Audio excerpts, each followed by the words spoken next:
துர்வாச முனிவர் துரியோதனனின் வேண்டுகோளை ஏற்று காட்டில் உள்ள பாண்டவர்களையும் திரௌபதியையும் பார்க்க செல்ல முடிவு செய்தார். அவர் எப்போதும் மக்களை சோதிக்க விரும்பினார். துரியோதனனிடம் சொன்னதை நிறைவேற்ற துர்வாசவன் அஸ்தினாபுரத்திலிருந்து கம்யாக வனத்தை நோக்கிச் சென்றான். திரௌபதி உட்பட பாண்டவ குலத்தினர் அனைவரும் அன்றைய உணவுகளை முடித்துக்கொண்டு அவரும் அவரது சீடர்களும் வெகுநேரம் ஆசிரமத்திற்கு வந்தனர்.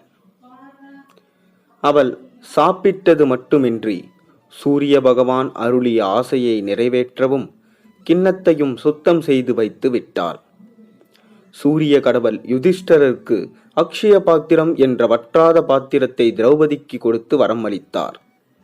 அக்ஷய பாத்ரா ஒவ்வொரு உணவின் போது தேவையான அளவு உணவை உற்பத்தி செய்து திரௌபதி தனது சொந்த உணவை எடுத்துக்கொண்ட பிறகு மறுநாள் மீண்டும் ஒரு முறை நிரம்ப காலியாகிவிடும். யுதிஷ்டரும் பாண்டவ சகோதரர்களும் மதியம் மிகவும் தாமதமாக முனிவரின் வருகையைக் கண்டு அதிர்ச்சியும் குழப்பமும் அடைந்தனர். அவர்களை முழு மனதுடன் அழைத்தார்கள். துர்வாசவரையும் அவருடைய சீடர்களையும் பார்த்த திரௌபதி ஆசையை நிறைவேற்றியும் பாத்திரத்தை ஏற்கனவே சாப்பிட்டுவிட்டு கழுவிவிட்டதால் மனம் வலித்தது. அவர்களுக்கு எப்படி சேவை செய்வது என்று அவள் திகைத்தாள். அவர்கள் ஆற்றுக்கு சென்று குளித்துவிட்டு புத்துணர்ச்சி அடைய செல்வதாக யுதிஷ்டரன் கூறுவதை அவள் கேட்டாள். இப்போது திரௌபதிக்கு ஒரு உண்மையான பிரச்சனை. அவள் விரக்தியில் இருந்தாள். எப்படியாவது சாப்பாடு கிடைக்கும் என்று யோசித்து கொண்டிருந்தார். முனிவரும் அவரது சீடர்களும் ஆற்றுக்கு புறப்பட்ட பிறகு 5 சகோதரர்களுக்கும் அவளுடன் சேர்ந்து தீர்வுக்கான மூளைச்சலவை செய்தனர். கிருஷ்ணரை நினைவு கூர்ந்த திரௌபதி பாண்டவர்களிடம் கிருஷ்ணரால் மட்டுமே உதவ முடியும் என்று கூறினார். அவள் தன் இதயத்தில் கிருஷ்ணனை நினைத்து கொண்டாள். துர்வாச முனிவரின் கணிக்கக்கூடிய கோபத்திலிருந்து தன்னை காப்பாற்றும்படியும் அவரிடமிருந்து சாபம் பெறுவதை தவிர்க்கவும் அவள் கிருஷ்ணனிடம் வேண்டினாள். அவளுடைய அவநம்பிக்கையான அழைப்பு கிருஷ்ணனின் காதுகளை எட்டியது. அங்கே அவள் எதிரே சிரித்து கொண்டிருந்தான். குழப்பம் மற்றும் பயம் நிறைந்த திரௌபதி தன் அவநம்பிக்கையான சூழ்நிலையை விவரிக்க ஆரம்பித்தாள். அதை விவரிக்க வார்த்தைகள் கிடைக்கவில்லை. கிருஷ்ணா அவனை பேசிவிடாமல் தடுத்தான். மிகவும் பசியாக இருப்பதாக கூறி அவர் உணவு கேட்டார்.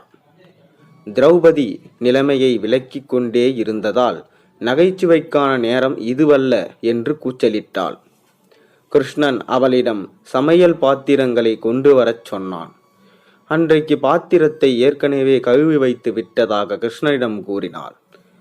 அவளோ அல்லது முனிவருக்கும் அவருடைய சீடர்களுக்கும் உணவளிக்க ஒரு தானியம் கூட அவளிடம் இல்லை. ஆனால் கிருஷ்ணர் மீண்டும் மீண்டும் வற்புறுத்தியதால் அவள் பாத்திரங்களை கொண்டு வந்து அவனிடம் ஒப்படைத்தான். அவளுக்கு ஆச்சரியமாக கிருஷ்ணர் பானையின் அடிப்பகுதியை துடைத்து ஒரு அரிசி தானியத்துடன் சிறிது கீரையையும் பெற்றார். தானியத்தை கையில் பிடித்து கொண்டு முனிவருக்கும் அவரது சீடர்களுக்கும் பசியை போக்க இது போதாது, எனவே தனது பசி தீரும் என்று அதை சாப்பிடப் போகிறேன் என்று கூறினார். ஒரு பிரார்த்தனையை சொல்லிவிட்டு அந்த ஒற்றை அரிசியை முழு திருப்தியுடன் சாப்பிட்டார். பின்னர் அவர் அவளிடம் முழு திருப்தி அடைந்ததாகவும் பீமனை துர்வாசக முனிவர் மற்றும் சீடர்களை உணவுக்கு அழைக்குமாறு கூறினார். முதலில் திரௌபதி பாத்திரத்தை நன்றாக கழுவவில்லை என்று வெட்கப்பட்டாள். அதிலிருந்து மீண்டு முனிவருக்கும் அவரது சீடர்களுக்கும் கிருஷ்ணர் எப்படி உணவு வழங்கப் போகிறார் என்று யோசித்தாள். ஆனால் எப்போதும் போல் கிருஷ்ணனை நம்பி திரௌபதி பீமனிடம் விருந்தினர்களை அழைத்து வரும்படி கேட்டுக்கொண்டாள். பீமன் ஆற்றங்கரைக்கு சென்றபோது முனிவரும் சீடர்களும் குளித்த பின் பெரிய உணவு உண்டது போல துப்பியதை கண்டு வியந்தினார். அவர்கள் உண்பதற்கு மிகவும் நிரம்பியதால் பீமனுடன் ஆசிரமத்திற்கு செல்வதற்கு தங்களை தாங்களே மன்னித்து கொண்டனர். நிச்சயமாக துர்வாச முனிவர் தனது யோக சக்தியின் மூலம் அவர்கள் திடீரென நிரம்பியதற்கான காரணத்தை அறிந்தார். ஆசிரமத்திற்கு திரும்பாததற்கு மன்னிப்பு கேட்டு பாண்டவர்கள் காட்டில் வனவாச காலத்தை முடித்து கொள்வதில் வெற்றி பெற வேண்டும் என்று ஆசீர்வதித்தார். மேலும் 1 வருடத்திற்கு பிறகு அவர்கள் மாறு வேடத்தில் வாழ வேண்டியிருந்தது. பின்னர் தாங்கள் ராஜ்யத்தை மீண்டும் பெற வேண்டும். ஆசிரமத்திலிருந்து மற்ற பார்வையாளர்களிடமிருந்து தனது வணக்கங்களை தெரிவிக்குமாறு பீமனிடம் கூறினார். நேரம் சென்றது. பாண்டவர்கள் தங்கள் 12 வருட வனவாசத்தை முடிக்க இன்னும் சில நாட்கள் மட்டுமே உள்ளன. ஒரு நாள் கம்யகா வனத்தின் வழியே சென்ற ஒரு பிராமணன் உதவி கேட்டு பாண்டவர்களிடம் வந்தான். அவர் தனது யக்ஷ நெருப்பை உண்டாக்குவதற்காக வைத்திருந்த கர்ணர் மற்றும் பற்ற வைக்கும் தடி ஒன்று கட்டையால் எடுக்கப்பட்டதாக கூறினார். அவர் அவர்களை ஒரு மரத்தில் தொடங்கவிட்டதாக அவர் விளக்கினார். ஆனால் ஒரு மரக்கட்டை மரத்தின் மீது உராய்ந்து அதனால் அவர்கள் விழுந்து அந்த கொம்புகளில் சிக்கி கொண்டனர். பயந்து போன மான் அவர்களுடன் ஓடியது. பாண்டவர்களை கண்டுபிடித்து தன்னிடம் திருப்பித் தருமாறு வேண்டினார். காட்டுக்குள் மாயமாய் மறைந்த இந்த குட்டியை தேடி பாண்டவர்கள் புறப்பட்டனர். பல மணி நேரம் தேடியும் பலனில்லை. சோர்ந்து போன பாண்டவர்கள் ஒரு மரத்தடியில் அமர்ந்து ஓய்வெடுத்தனர். அவர்கள் அனைவரும் பசியாகவும் தாகமாகவும் இருந்தனர். அவர்கள் தாகத்தை தணிக்க நகுலனிடம் கொஞ்சம் தண்ணீர் கொண்டு வரச் சொன்னார்கள். அவர் தண்ணீரை தேடி சென்றபோது தெளிவான நீரை கொண்ட ஒரு அழகான ஏரியை கண்டார். அவர் மிகவும் மகிழ்ச்சியடைந்து சிறிது தண்ணீர் குடிக்க அருகில் சென்றார். மேலும் தனது சகோதரர்களுக்காகவும் சிறிது தண்ணீர் எடுத்துக்கொள்வார் என்று அவர் நம்பினார். அவர் தண்ணீரை குடிக்க தயாராக இருந்தபோது, இந்த ஏரியின் தண்ணீரை நீங்கள் குடிக்க விரும்பினால் எனது எல்லா கேள்விகளுக்கும் நீங்கள் பதிலளிக்க வேண்டும் என்று ஒரு விசித்திரமான குரல் கேட்டது. நகுலன் தாகமாக இருந்ததால் குரலை அடிச்சயப்படுத்திவிட்டு தண்ணீரை குடிக்க ஆரம்பித்தான். சிறிது நேரத்தில் அவர் தரையில் விழுந்து இறந்தார். நகுலன் திரும்பி வராததால் சகாதேவன் அவனை தேட முடிவு செய்தான். நகுலனுக்கு நேர்ந்த கதியை அவன் சந்தித்தான். அர்ஜுனன் அவர்களை தேடிச் சென்றபோது அவர்கள் உடலில் காயங்கள் ஏதுமே இன்றி இறந்து கிடப்பதை அவன் கண்டான். ஆச்சரியமடைந்த அர்ஜுனன் மந்திரங்களை சொல்லி அம்புகளை எய்யத் தொடங்கினான்.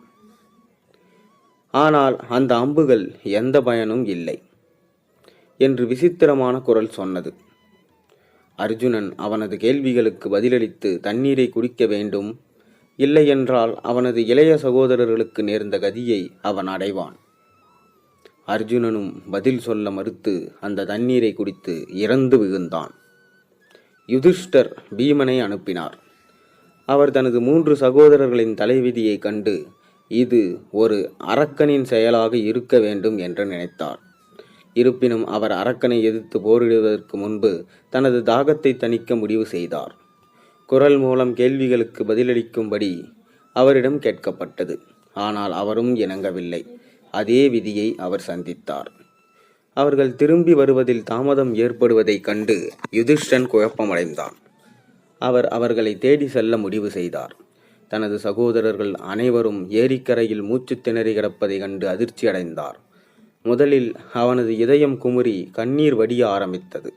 பின்னர் அவர்களின் உடல்களை மிகவும் கவனமாக பார்ப்பதில் காயம் ஏதும் இல்லை என்பதை உணர்ந்தார். அவர்கள் தூங்குவது போல் பார்த்தார்கள். எதிரிகள் தாக்கியதற்கான அறிகுறிகள் ஏதும் இல்லை.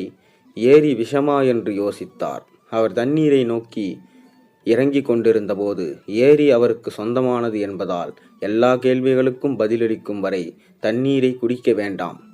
அதே விசித்திரமான குரல் கேட்டது. அவனுடைய சகோதரர்கள் கேள்விகளுக்கு பதில் சொல்லாமல் தண்ணீரை குடித்து அவர்களின் முடிவை சந்தித்ததாகவும் அந்த குரல் கூறியது. நீங்களும் அதே கதியை அனுபவிக்க போகிறீர்களா என்று யுதிஷ்டரிடம் கேட்டான். யுதிஷ்டர் கேள்விகளுக்கு பதிலளிக்க மகிழ்ச்சியுடன் ஒப்புக்கொண்டார். அவர் பணிவுடன் கூறினார், இந்த ஏரி உங்களுடையது என்று நீங்கள் கூறினால் உங்கள் கேள்விகளுக்கு நான் அறிந்த வரையில் பதிலளித்து உங்களை திருப்திப்படுத்துவதில் மகிழ்ச்சி அடைகிறேன். தயவு செய்து உங்களை எனக்கு காட்டுங்கள். ஒரு யக்ஷா, அதாவது இயற்கையின் ஆவி, யுதிஷ்டருக்கு முன்னால் தோன்றி சில எளிய கேள்விகளுடன் ஆரம்பித்தது. பின்னர் கடினமான கேள்விகளுடன் தொடர்ந்தார். யுதிஷ்டரிடம் கேட்கப்பட்ட சில கேள்விகளும் பதில்களும் இங்கே. ஒவ்வொரு நாளும் சூரியனை வெளியே கொண்டு வருவது எது? அதற்கு இவர் பிரம்மன் என்று கூறினார். அடுத்த கேள்வி, பூமியை விட முக்கியமானது எது? அம்மா. வானத்தை விட உயர்ந்தது எது? அப்பா. ஒரு மனிதனுக்கு சிறந்த துணை தோழன் யார்? மனைவி. மனிதன் சிறந்த நண்பன் யார்? பொறுமை.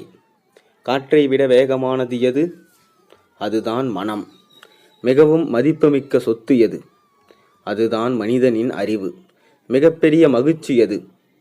மன நிறைவே. அறியாமை என்றால் என்ன?